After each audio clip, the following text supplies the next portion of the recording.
Thoth, the God of wisdom, guides my path through the desert of my soul. The sands of time shift and swirl as I search for truth and meaning. Marked by the eye of Horus, I see the secrets of ancient Egypt. The pyramids hold the key to unlocking my inner power. I am a mystic, a shaman of the unknown. I dance between worlds, I am not alone. With every step I awaken my soul and embrace the power within me. I dive deep into the unknown and discover my true purpose. The spirits of my ancestors guide my way as I journey through the stars. I am connected to all that is, and my heart sings with all belong.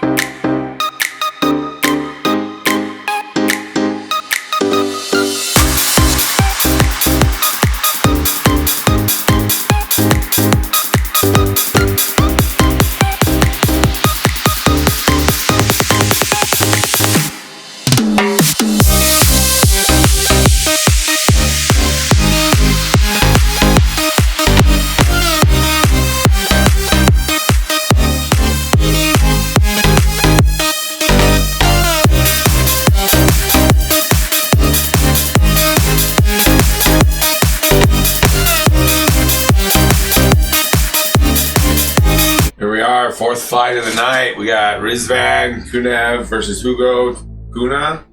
I hope I pronounced those names right. If not, I apologize. Well, here they are. They're gonna fight each other. These two are very similar. This is gonna be a really fun fight. I watched both their fights. Initially, my instincts were like, Rizvan's gonna endure and show he's got better dog than Hugo. But you know, I went and reflected more into it. I think they both have a dog in them. But everybody's on Kunev's side, or mostly everybody. So Kuniev is live for submission, KO, TKO, and decision. He's been winning. So I understand why they chose him, because look, Hugo here is live for KO, TKO, and submission. But see, look, he lost here to Dustin. But that was 2022. So, he hasn't lost since 2015. He's been fighting in Western United States. He's been fighting in Brazil. Now, the thing is, for me, I honestly would trade one American fighter for one Brazilian fighter. I think they're equivalent. I think the average fighters from Brazil are just as good as the fighters from here.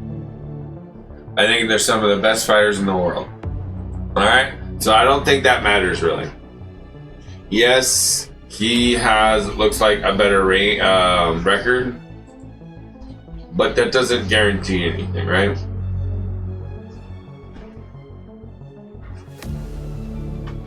Alright, so let's get into the stuff you came here for. Oh yeah, they're both 31, by the way.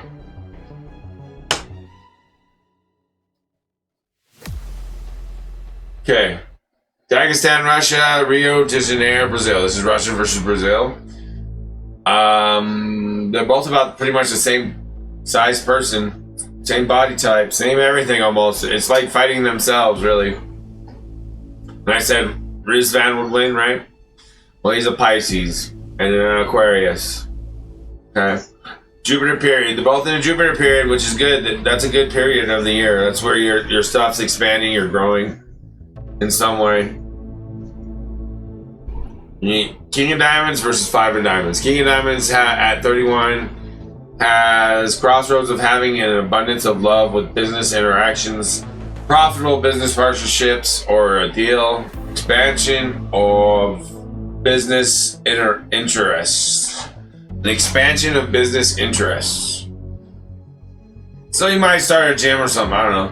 Large sums of money exchange, changes in profession, and social expansion over here for Hugo.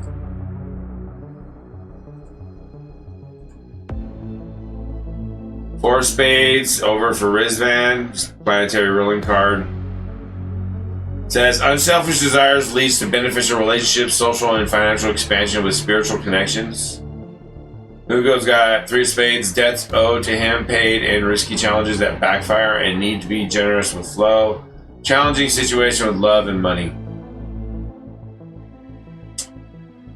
Rizvan has important emotional ending for long range or a loss in relationships, potentially ending. Evolution of mind and card of spiritual knowledge came up. Hugo's got major change to profession and money, inner and outer personal life changes, important endings, potential health problems or disappointments, a major completion of some kind this year for him. So they both had a weird circumstance in their life, I guess. We have year of difficult ending and personal challenge, good money for Rizvan. We have one for a year of blessed ending, year of caution, +2, so there's a pillow he's going to land, or it's not going to hurt him too bad. Year of recognition, fame, or it's not too dangerous, and business success. Now, this has been the most challenging thing. Out of all these two gentlemen, I didn't know who to pick. I still don't know who to pick necessarily. I think it's 50-50. Transit score over here, though, is a -18 and then a +2. 38% affinity score. These guys are not going to like each other. Both are live for sub, TKO, KO, or split decision. And I think whoever wins going to get a contract. Potentially both gentlemen could get a contract if it goes crazy. Like, Forrest Griffin and what's his name, the first Ultimate Fighter Championship. They could potentially end up getting a contract or something crazy. I don't know. Could be a really good banger. All right, guys. Really good fight. What we got here. I think this is probably one of the fight of the nights, honestly. Let's go to the scores here. Here you go. Transits. Transit scores. I did the best I could with the information I can get. Okay, guys? I don't know. I did what I could. Here it is. Transit scores. -18. I couldn't believe it. I was like, dang, this dude's got a lot going on if I'm accurate. If I'm not, then, I don't know, maybe a -10. I don't know, something. Hugo, here we go. Hugo.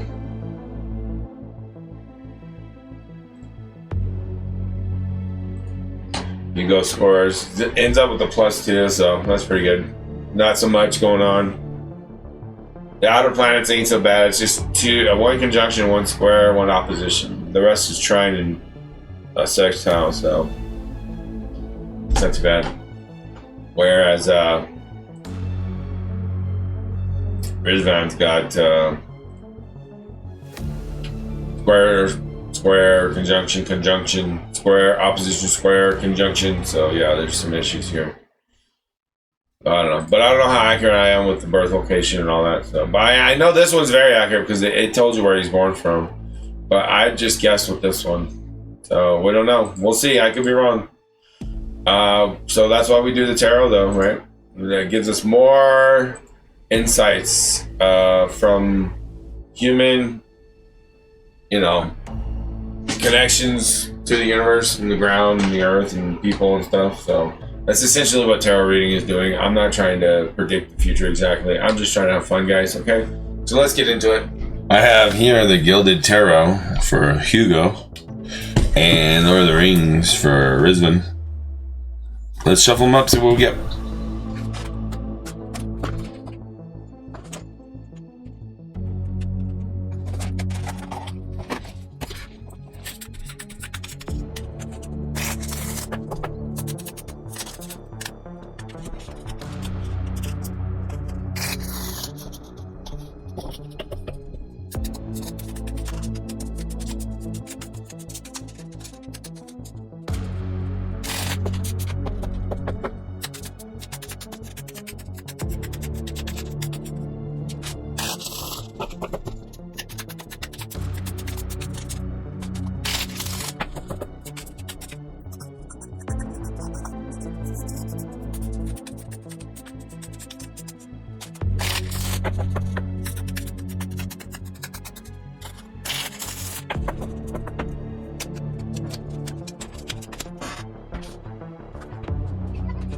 Okay, with his reading here, we have the Nine of Wands in his heart. So this is like the final battle in Lord of the Rings.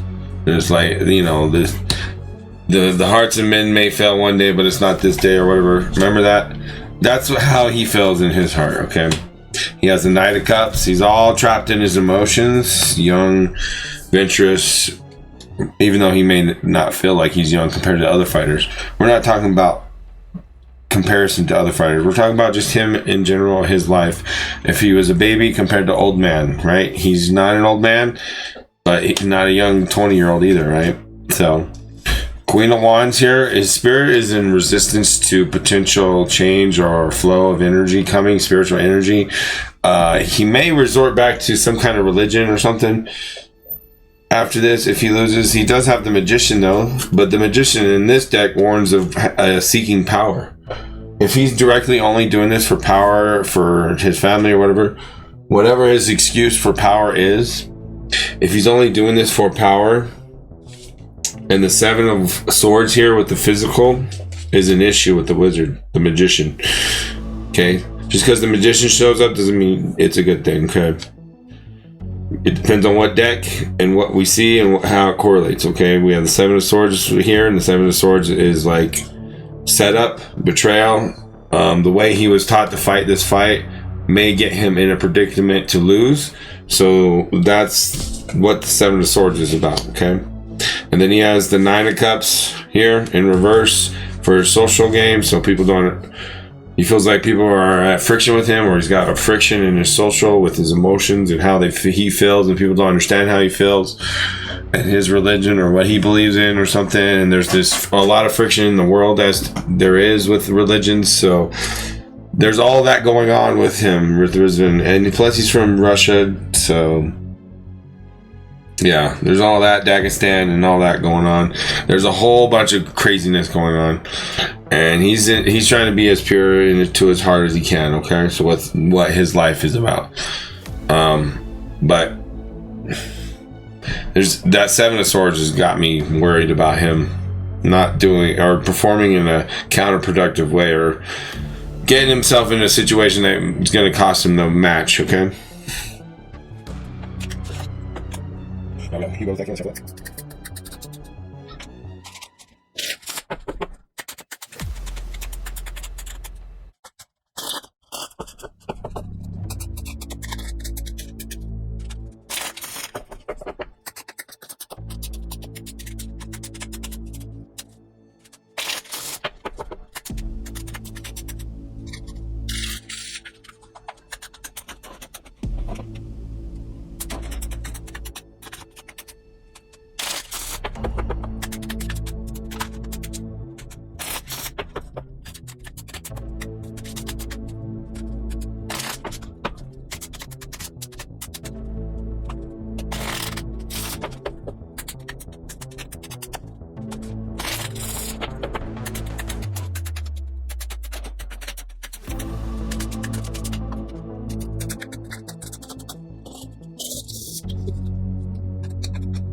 And then there's Hugo. Hugo has got the King of Wands here. He's got this burning passion of arrogance about him, about how he's gonna win, and it's probably gonna rub a lot of people the wrong way, I assume, with his like I can't be defeated attitude. But when it comes to the fight, the physical aspect, justice is on his side. So pretty much he's gonna win. Now, and the intellectual aspect of him is he's got some kind of family drama or something, heart emotional drama going on, and he's at an emotional crossroads, as mentioned before, kind of some kind of, I don't know, what relationships or something, I don't know, something behind the scenes we don't know about, personal life stuff. And then his spirits is Four of Swords, so he's been getting rest, spiritual rest that he needs in recovery. I don't know what's going on. Maybe he needed a time away to appreciate something or something like that.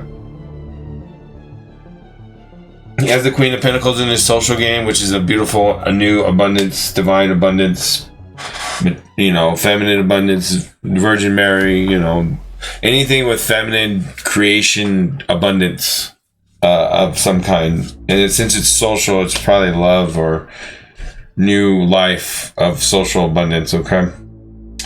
So, you might not like it, but Hugo's going to win, I'm pretty sure. And it's going to be, it might be a decision. It might be a tough decision, a controversial decision that people will say, I don't know if he won that one. It could be that. It also could be just a simple submission, TKO or sub. But I think it's going to be a contract sign. So I think Hugo gets a sub is my first option within the round 2 or 3. And then the other option I'd say for 2 and 3 would be KO or TKO. And then contract to Hugo. That's my prediction. Now, I could be wrong. Don't gamble money that you can't afford to lose. Pretty much kiss it goodbye like you do when you go to the movies or you go out shopping for things that only last for a little bit, like, you know, video games or something like that. Anything that kind of stuff is the same way you should treat gambling, okay? It shouldn't be something you do all the time with your life savings and whatnot, okay? Don't get crazy. Don't spend, oh, I won this much, let's triple it and double it, and then you're trying to recover, okay? Don't be dumb. Just say, oh, cool, I got extra money, and then do what you want with the extra money. You could always, you know, save it for next weekend, okay? Whatever, I don't know. I'm just throwing information out there. You do what you want. I love you. Don't forget, subscribe, share, all those amazing things you do. Thumbs up, please. I'll see you next time. Bye.